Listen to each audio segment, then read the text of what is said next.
Hello guys, അപ്പോൾ നമുക്കൊരു അടിപൊളി മസാല ദോശ ഉണ്ടാക്കിയല്ലോ. അതിനായിട്ട് ക്യാരറ്റും പൊട്ടറ്റോ എല്ലാം എടുത്ത് വെച്ചിട്ടുണ്ട്. ഒന്ന് കട്ട് ചെയ്ത് നല്ലോണം വാഷ് ചെയ്തതിന് ശേഷം കുക്കറിൽ ആവശ്യത്തിന് വെള്ളം ഒഴിച്ച് ഉപ്പും മഞ്ഞളും ഇട്ട് കുക്ക് ചെയ്യാൻ വെക്കാം. 2 വിസിൽ വരണം കേട്ടോ. മീൻവേൽ നമുക്ക് മസാല ഉണ്ടാക്കാം. അതിനായിട്ടൊരു പാൻ ചൂടാൻ വെച്ചിട്ടുണ്ട്. അതിലേക്ക് ആവശ്യത്തിന് എണ്ണ ഒഴിച്ച് കൊടുക്കുക. എന്നിട്ട് ഞാൻ ഇത്ര പൊട്ടുകടല കഴുകി എടുത്തിട്ടുണ്ട്, അതും കൂടി ഇതിലേക്ക് ഇട്ട് കൊടുക്കുക. പിന്നെ ആവശ്യത്തിന് പെരിഞ്ചീരകവും കൂടി ഇട്ട് നല്ലോണം റോസ്റ്റ് ചെയ്യുക. ഇതൊന്ന് റോസ്റ്റായി ചെറിയൊരു സ്ലൈറ്റ് ബ്രൗൺ കളറായി വരുന്ന ടൈമിൽ ഇതൊന്ന് മാറ്റി വയ്ക്കുക. അതിലേക്ക് ആവശ്യത്തിന് കടുകും കൂടി ഇട്ട് പൊട്ടിക്കുക. എന്നിട്ട് ഇതെല്ലാം കൂടി ഒരുമിച്ചിട്ട് ഇളക്കുക.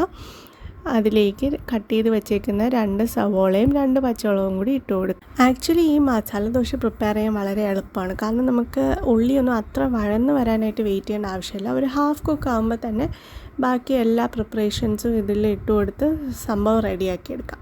അപ്പോൾ ഇതൊന്ന് ചെറുതായിട്ട് വഴന്ന് വരുന്ന ടൈമിൽ ആവശ്യത്തിന് ഇഞ്ചിയും വെളുത്തുള്ളിയും പിന്നെ ആവശ്യത്തിന് കറിവേപ്പിലയും കൂടി ഇട്ട് കൊടുക്കുക. ഇതൊന്ന് ഹാഫ് കുക്കായി വരിക. ഉപ്പും കൂടി നോക്കുക കേട്ടോ, കാരണം നമ്മൾ നേരത്തെ പൊട്ടറ്റോയും ക്യാരറ്റിലും ഉപ്പിട്ടിട്ടുണ്ട്. അപ്പോൾ ഇതിൽ ഉപ്പ് നോക്കിയിട്ടിടുക. എന്നിട്ട് ഇതൊരു ഹാഫ് കുക്കായി നമ്മുടെ ഈ സവോളയുടെ കളറൊന്ന് ചേഞ്ചായി വരുന്ന ടൈമിലുണ്ടല്ലോ, അതിലേക്ക് ആവശ്യത്തിന് കുറച്ച് മഞ്ഞൾപ്പൊടിയും കൂടി ഇട്ട് കൊടുത്തൊന്ന് ഇളക്കിയ ശേഷം നമ്മൾ ബോയിൽ ചെയ്ത് വെച്ചേക്കുന്ന പൊട്ടറ്റോയും ക്യാരറ്റും കൂടി ഇട്ട് കൊടുത്ത് നല്ലോണം സ്മാഷ് ചെയ്യുക.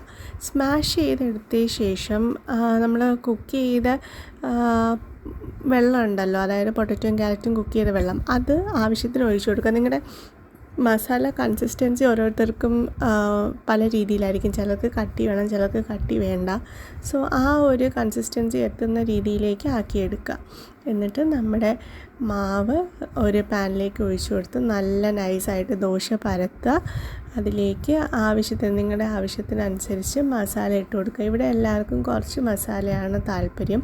സോ ഞാനിവിടെ ഒരു മീഡിയം ലെവലിലാട്ടോ ഇട്ട് കൊടുക്കുന്നത്. സോ ഇതെല്ലാം കൂടി ഒന്ന് സ്പ്രെഡ് ചെയ്തതിന് ശേഷം അടച്ചു വെച്ച് കഴിഞ്ഞാൽ വേറെ ചമ്മന്തിയുടെ ഒന്നും ആവശ്യമില്ല. നിങ്ങൾക്ക് വേണമെങ്കിൽ ചമ്മന്തി സൈഡായിട്ട് വയ്ക്കാം, അല്ലെങ്കിൽ ഈ ഗ്രേവി മാത്രം മതി നമ്മുടെ അടിപൊളി മസാല ദോശ ആട്ടോ. സോ എല്ലാവരും ട്രൈ ചെയ്ത് നോക്കുക, നിങ്ങൾക്ക് എന്തായാലും ഇഷ്ടപ്പെടും. So do try it and let me no your feedback. And ഇഷ്ടപ്പെടുകയാണെങ്കിൽ